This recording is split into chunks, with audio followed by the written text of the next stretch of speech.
Aí, galera, salve, salve. Então, no dia de hoje, através desse vídeo, eu quero conversar com vocês um pouco de fissura. Falar esse nosso desejo incontrolável a respeito da ingestão de doces. Não só doces, comida também. Então, para quem não me conhece ainda, eu sou Alexandre Nocha, educador físico, trabalhando com qualidade de vida e saúde há mais de 10 anos aqui em Porto Alegre e também nível Brasil.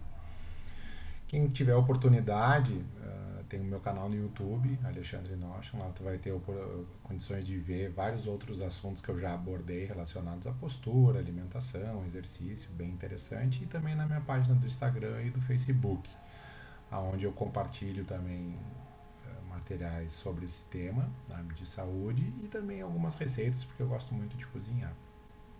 Beleza, vamos lá. Então, o que a gente entende por fissura, gente? É o nosso comportamento quando a gente não consegue controlar determinado desejo, né? E esse desejo ele pode ser por doces, pode ser por comida ou até substâncias ilícitas. Esse termo é muito usado no comportamento de dependentes químicos, né? Isso é uma coisa bem recorrente. Então a OMS, né, a Organização Mundial da Saúde, ela coloca que fissura é um desejo de repetir experiências de uma determinada substância. Normalmente esse desejo ele vem acompanhado de algumas alterações no humor, nos pensamentos e no nosso comportamento. É bem claro isso no nosso dia a dia. A gente vai ver que em determinados momentos do nosso dia vai ter essa alteração, até mesmo em relação ao nosso humor. Então, quando isso ocorrer, essas alterações e acompanhado desse desejo, a gente tem que ligar um sinal de alerta, acender aquela luz laranja para ver que está começando a crescer essa fissura por aquela determinada substância, que na grande maioria do pessoal, isso meus alunos e meus conhecidos e o pessoal próximo do meu círculo social, relata muito que está ocorrendo nessa quarentena. O pessoal está ganhando muito peso. Então ela tem uma relação direta com o comportamento aditivo e a perda de controle de abster-se de doces e outras substâncias. Essa é bem a contextualização. Ela é um dos conceitos mais amplamente estudados nos últimos anos. Desde 2000, esses cientistas eles vão pesquisando Lohan, Hutt, Litten e Drummond e associando ela ao uso de dependência química. E elas são bem características quando isso ocorre para cada tipo de substância. Ela é um terrível, mas um adversário muito implacável na conquista de resultados. Né? Então ela vai estar sempre querendo meio que te boicotar. Para quê? Para conseguir diminuir o peso, para controlar a tua obesidade, para segurar esse anseio por essa necessidade de doces, sabe? Então ela vai estar sempre ali só vendo aquele primeiro deslize para ela poder te acionar e aí tu conseguir ter essa recaída que a gente chama. Então, para a gente evitar que ela ocorra, a gente tem que entender como é que funciona o mecanismo da fissura. E dentro desse mecanismo, a gente tem alguns gatilhos ambientais que nos acionam. Então, a gente precisa dar atenção a esses gatilhos, que vão ocorrer todos os dias, pois o nosso corpo responde fisiologicamente a esses estímulos, né? Preparando o indivíduo para a ingestão daquele doce ou daquela bebida. Eu tive um conhecido meu que o cara ele via uma cena na televisão, o pessoal bebendo, ele ficava com vontade de beber. Esse é um exemplo clássico de gatilho ambiental. Eu tinha uma outra amiga minha que ela passava por uma padaria, ela tinha que entrar e comer sonho. Então isso são coisas que vão desencadeando essa necessidade e despertam ainda mais essa fissura. Então por isso o cuidado.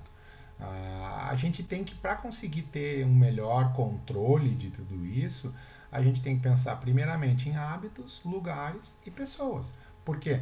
Porque se a gente está querendo, um exemplo, parar de beber, tu vai continuar andando com aqueles amigos que bebem todo final de tarde quando saem do trabalho, ou durante todo o final de semana, vai ser muito difícil a gente conseguir aguentar a pressão daquele grupo que vai estar nos incomodando porque a gente beba também. Abriu aquela pessoa que está controlando a sua alimentação para conseguir uma redução de peso e vai naquele jantar de família, ou naquele almoço de família de domingo, e a galera, mas é só esse docinho, eu fiz para ti, porque tu gosta. Então isso ocorre bastante. E quando a gente sucumbe a ingestão do doce, a ingestão do álcool ou de alguma outra substância, há um alívio momentâneo dos sintomas de abstinência, né? Também com uma diminuição da irritabilidade, da impaciência, do mau humor, mas logo após, muito próximo da sucumbência disso, já vem aquele sentimento de culpa. sabe? A gente já fica culpado, puta merda, por que eu comi esse doce? E aí a gente precisa ter necessariamente essa transformação e essa mudança de hábito. E se a gente fizer isso, mudando o hábito, não indo mais nos lugares e convivendo com pessoas que comungam no mesmo ideal que a gente vai ter uma maior probabilidade de êxito. Isso aí é muito característico. E para que isso ocorra, a gente precisa quebrar o famoso looping do hábito. Para quem já leu o livro O Poder do Hábito, ele fala muito disso. A gente tem que descobrir quais são os hábitos que levam a gente a ingerir esses doces. Eu tenho esse desejo incontrolável quando eu brigo no trabalho. Aí eu chego em casa e como um monte de chocolate.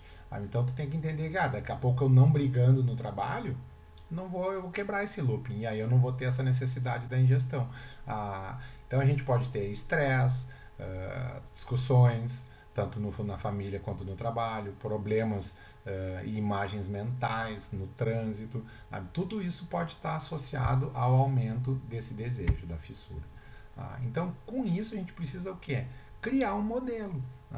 Identificando a rotina que te leva a ter esse desejo incontrolável sobre doce ou sobre comida, experimentar gradativamente e ir fazendo esse processo de mudança e transformação, isolar a deixa, sabe? Por exemplo, do trabalho que foi a discussão, isola aquela deixa, não vou mais brigar, se tu não tiver mais essa necessidade, conseguir controlar essa briga, tu não vai ter o estresse, tu não vai ter o desejo. E a partir de então elaborar um plano de mudança, tanto de atitude como de comportamento. Com isso, a gente fazendo essa mudança, tornar um hábito.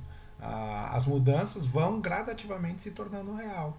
E a gente tem livre-arbítrio de nossos hábitos, tanto os ruins quanto os bons, tanto os saudáveis quanto os não saudáveis. A gente escolhe o que eles querem que eles sejam.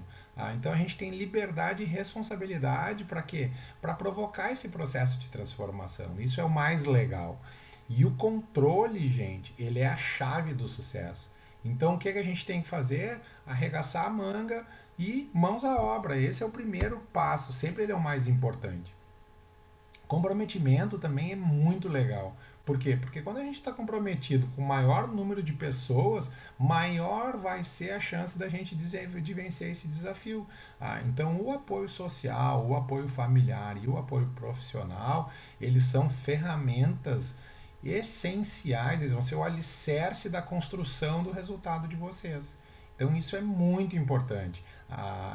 Não tenho, Alexandre, condições de custear profissionais da área da saúde. Beleza. Se cerque de pessoas que comunguem desse mesmo ideal da saúde, da caminhada, da pedalada, do exercício físico ao ar livre, do exercício de força em casa. Hoje tem muito exercício online que a gente está prescrevendo. Então existe N possibilidades para a gente conseguir caminhando junto. Eu me lembro de um professor em determinada ocasião que ele falou: sozinho a gente vai muito mais rápido, junto a gente vai muito mais longe. E para conseguir um resultado desses, a gente precisa ir longe, não rápido. Então isso fica essa reflexão para a gente fazer. A outra parte muito importante que a gente não pode esquecer é a questão do desenvolvimento das nossas habilidades. Então, quando a gente começa a pensar em desenvolver esses nossos potenciais, a gente vai enfrentar os desafios de equilibrar esses gatilhos ambientais múltiplos e incorporar dentro do nosso cotidiano um conceito de auto-organização dos nossos pensamentos e planejando tudo isso. E no momento que a gente tem a criação desse modelo, tem esse comprometimento, tem toda essa formação de um novo modelo mental, a gente vai surgir com um novo hábito. E esses hábitos, eles influenciam a gente no nosso dia a dia, desde o momento que a gente acorda até o momento que a gente dorme. O que a gente veste, o que a gente come, se a gente se exercita ou não, se a gente vai para um happy hour ou não. Então, a gente, no momento que cria hábitos saudáveis, esse é o primeiro passo para uma transformação de vida para uma situação mais saudável. E qual é o segredo do sucesso? O segredo do sucesso é a rotina. Mas dentro da rotina também está a disciplina. E se em determinado momento tu sentir que falhou a rotina, qual é o segredo disso tudo, gente? É o que? Imediatamente já retomar a rotina anterior. Para quê? Para não deixar que um novo hábito de quebra de rotina se instaure e aí você acabe não conseguindo atingir o resultado.